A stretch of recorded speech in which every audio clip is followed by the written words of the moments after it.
Australia के legend batsman Ricky Ponting से पूछा गया कि आप जसप्रीत बुमराह को कैसे फेस करते अगर आपके एरा में होता या आप इन्हें इस दौर में फेस कर रहे होते तो आप कैसे बुमराह से निपटते और कैसे इनका फेस करते। तो रिकी पॉन्टिंग ने कहा कि मैं बुमरे पे अटैक करता और बुमरे को मैं आगे निकल के खेलता, इस पे अटैक करता, हर बॉल में इस पे अटैक करता और एग्रेसिव खेल इसे खेलता। तो फिर हंसने लग गया है। तो उन्होंने कहा है कि ये तो अब कहने की बातें हैं, लेकिन जब आप किसी अच्छे बॉलर को फेस कर रहे होते हैं तो ये काफ़ी मुश्किल होता है, टफ होता है। यानी उन्होंने जसप्रीत बुमराह की तारीफ़ की है और दूसरी तरफ उन्होंने कहा है कि बुमराह जैसे बॉलर पे मैं अटैक करता। लाजमी बात है, एक अच्छा बॉलर होता है, उस पर अगर आप अटैक करेंगे, उसको प्रेशर में डालेंगे तो आपको एडवांटेज मिलेगा। अगर आप उसे डिफेंस मोड में खेलेंगे तो वो आप पे अटैक करेगा। जिस तरह का जसप्रीत बुमराह बॉलर है, अगर आप उसको थोड़ा सा हल्का लेंगे, यानी मिसाल के तौर पे हल्के लेने से मुराद यानी डिफेंस पे जाएंगे, तो वो आप पे अटैक करेगा। ट्रेविस हेड क्यों अच्छा खेलता है जसप्रीत बुमराह को? क्योंकि जसप्रीत बुमराह पे वो अटैक करता है। जब भी उसने अटैक किया, अच्छे तरीके से बुमराह पे अटैक किया और वो कामयाब रहा है। ट्रेविस हेड मेरी नज़र में जिस तरह बुमराह को फेस करता है, जिस तरह बुमराह पे अटैक करता है, वो उसको ज़्यादा एडवांटेज मिलता है, जिसकी वजह से वो इंडिया के अगेंस्ट अच्छा खेल रहा है। क्यों? क्योंकि वो उनके मेन बॉलर जसप्रीत बुमराह को अच्छे तरीके से ट्रीट करता है और उसे आप कह सकते हैं कि पिलता है, यानी अच्छे तरीके से उस पर अटैक करता है। मजीद रिकी पॉन्टिंग ने कहा है कि यार ये बॉलर जो जसप्रीत बुमराह है ना, ये तीनों फॉर्मेट में ब्रिलियंट बॉलर है। इस तरह का बॉलर इंडिया की क्रिकेट टीम में नहीं आया। ठीक है, मैं मानता हूँ ये बात उन्होंने ठीक कही है, हम भी मानते हैं, हर कोई मानता है कि इस तरह का बॉलर इंडिया के पास पहले नहीं आता। लेकिन ये ज़्यादती होगी। जिस तरह ज़हीर खान उनके पास थे, इरफान पठान थे, कपिल देव थे, बाकी बड़े बड़े नाम उनके पास आए हैं। लेकिन अगर देखा जाए तो मेरी नज़र में भी, वैसे भी जिस तरह रिकी पॉन्टिंग ने कहा है कि इस टाइप का बॉलर यानी जसप्रीत बुमराह के टाइप का बॉलर तीनों फॉर्मेट में इंडिया के पास अभी तक नहीं आए। ये ब्रिलियंट बॉलर है। उन्होंने रिकी पॉन्टिंग ने जसप्रीत बुमराह की तारीफ़ की है, ये कहा है कि यार ब्रिलियंट बॉलर है, अच्छा बॉलर है। लेकिन जिस तरह उनके से पूछा गया कि आप कैसा खेलते, फिर उन्होंने ये जवाब दिया कि मैं इस पर अटैक करता। फिर उन्होंने मज़ीद ये भी कहा है कि ये कहने को तो आसान है, लेकिन जब आप सामना कर रहे होते हैं तो फिर काफ़ी आप कह सकते हैं कि एक टफ सिचुएशन होती है, मुश्किल आप कह सकते हैं कि एक आपका मुकाबला होता है जिसमें आपको ये डर भी होता है कि आउट ना हो जाऊं। बाकी कहने को तो आप कुछ भी कह सकते हैं।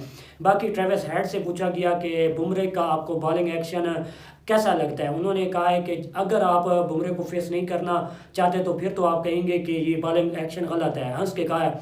वैसे अगर देखा जाए तो बुमराह काफ़ी मुश्किल बॉलर है और काफ़ी आपको मुश्किल कंडीशन में डालता है और आपको काफ़ी वो तंग करता है। बाकी उन्होंने कहा है, मज़ीद उनसे पूछा गया कि आपकी नज़र में इंडिया टीम में सबसे ज़्यादा हॉटेस्ट प्लेयर कौन सा है, जो कि आप कह सकते हैं कि काफ़ी दूसरी टीमों के लिए मुश्किल हो सकता है। उन्होंने जसप्रीत बुमराह का नाम नहीं लिया, उन्होंने सिराज का नाम नहीं लिया, उन्होंने शामी का नाम नहीं लिया, उन्होंने विराट कोहली का नाम नहीं लिया, उन्होंने शुभमन गिल का नाम नहीं लिया, उन्होंने रोहित शर्मा का नाम लिया।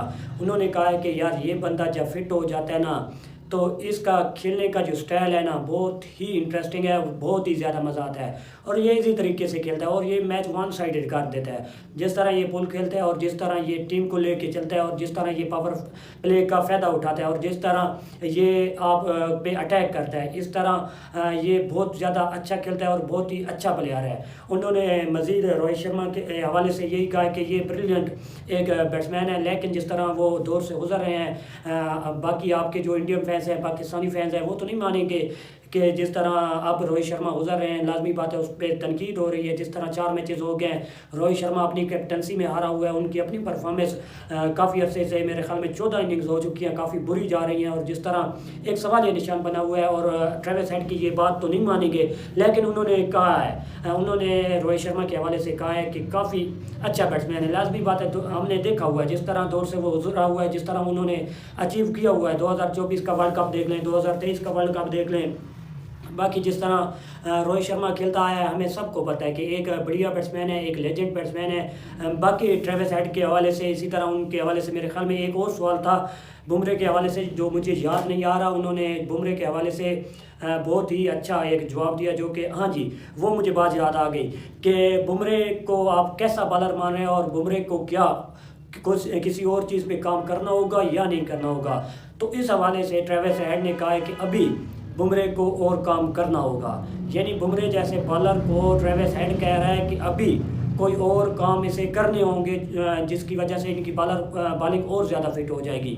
वो कौन सा काम है वो तो उन्होंने नहीं बताया, लेकिन उन्होंने कहा है कि बुमराह को अभी कुछ और सीखना होगा, अभी कुछ और करना होगा, ट्राई करना होगा। अभी बुमराह में वो ज़्यादा खामी है जो कि बुमराह को पूरी करनी होगी। यानी ट्रेविस हेड जैसा बैट्समैन जसप्रीत बुमराह जैसे बॉलर को कह रहा है कि अभी इनमें खामी है, ये बात उन्हें करनी होगी। उन्होंने क्लियर तो नहीं बताया, लेकिन ये कहा है कि बुमराह को कोई और काम अभी करना है, कंप्लीट वो बॉलर नहीं बना। यानी ये ट्रेविस हेड कह रहा है। बाकी अगर बुमराह को देखा जाए तो इस टाइम दुनिया में एक ही बॉलर है जो छाया हुआ है तीनों फॉर्मेट में, टेस्ट में, T20 में, ODI में, वो है जसप्रीत बुमराह, जो कि तीनों फॉर्मेट में वर्ल्ड क्लास जा रहा है। और इस बार मेरे ख्याल में इस महीने का प्लेयर ऑफ द मंथ रहा है जसप्रीत बुमराह ICC की तरफ से, जो कि 3 मेरे ख्याल में नॉमिनेट किए गए थे। एक हारिस रऊफ था, एक जसप्रीत बुमराह था, तीसरा कौन था वो मुझे याद नहीं आ रहा। और ये जसप्रीत बुमराह जीत गया, उन्होंने ये मंथ का अवार्ड जीता। जसप्रीत बुमराह बेस्ट बॉलर है और बाकी इंडिया की तरफ से बेस्ट जा रहे हैं।